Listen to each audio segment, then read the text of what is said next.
Have you ever wondered why you react to situations in certain ways as an adult? What if I told you your childhood could hold the answers? Stick with me because we're about to uncover how the experiences you had as a child can shape the person you are today, whether you realize it or not. Before we dive in, let me ask you something. Think about how you handle stress, relationships, and conflict as an adult. Ever notice patterns that seem to repeat themselves?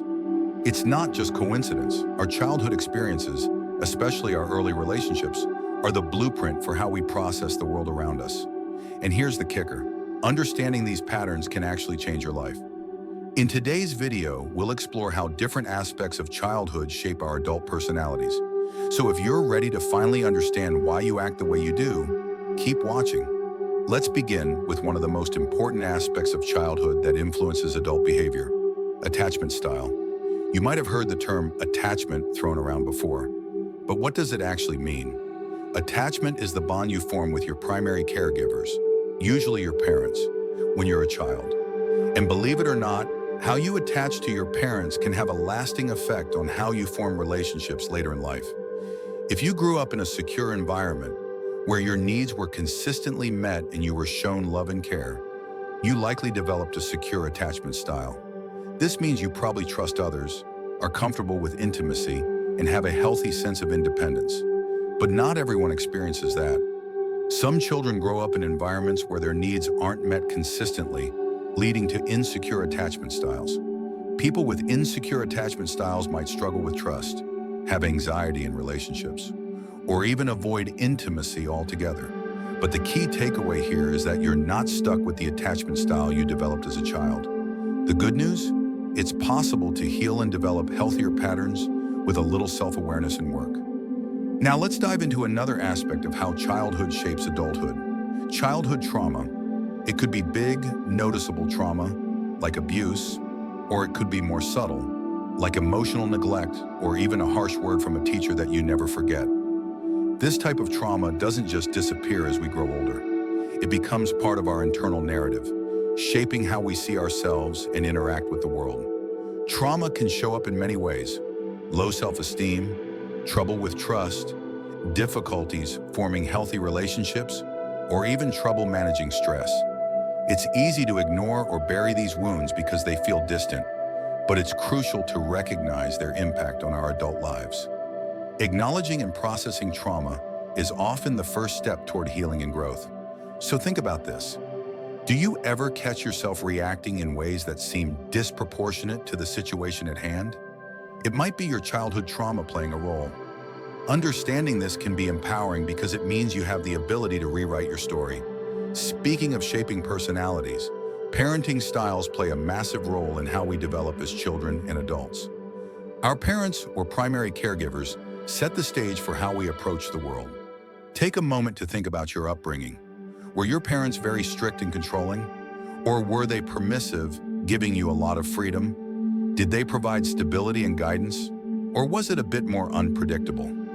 If you grew up with overly strict parents, you might have developed a need for perfectionism or struggled with independence. You may have learned to constantly seek approval or fear making mistakes. On the other hand, if your parents were overly permissive or distant, you might find it difficult to establish healthy boundaries or manage your time effectively. The parenting style you grew up with can set patterns for how you behave as an adult. But here's the thing, these patterns can be changed.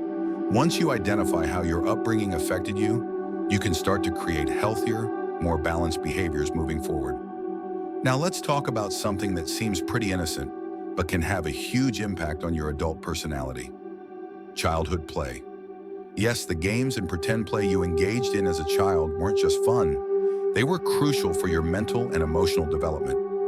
Research shows that imaginative play actually helps children develop problem-solving skills, creativity, and even emotional resilience. When kids play pretend, they learn how to navigate social interactions, deal with conflict, and express emotions. And the cool part? These skills often carry over into adulthood. If you were someone who spent hours playing with friends, building imaginary worlds, and coming up with stories, there's a good chance you're more adaptable and creative as an adult. So the next time you're facing a problem at work or in a personal relationship, remember how your childhood creativity may have already set you up for success. It might be the key to finding solutions that others overlook. Finally, let's talk about friendships. As kids, we learn a lot about socializing through our friendships. Did you have a tight-knit group of friends who supported you, or were you often on the outside looking in? These early friendships can play a huge role in how we approach relationships as adults. For instance, kids who grow up with strong, supportive friendships tend to be more socially confident and trusting as adults. But if your childhood was marked by social isolation or friendship struggles, you might have trouble opening up to others or trusting people in your adult life. But here's the positive spin. Just because you struggled with friendships as a child doesn't mean you're doomed to repeat those patterns forever. You can always work on building new, healthy relationships as an adult. So there you have it, the many ways your childhood shapes your adult personality. But here's the real question. Are you ready to take control and reshape how your past influences your present? Remember, understanding your childhood is the first step in understanding you. The more you learn about yourself, the more power you have to shape your future. Thanks for watching. Like, subscribe, and share. See you in the next video.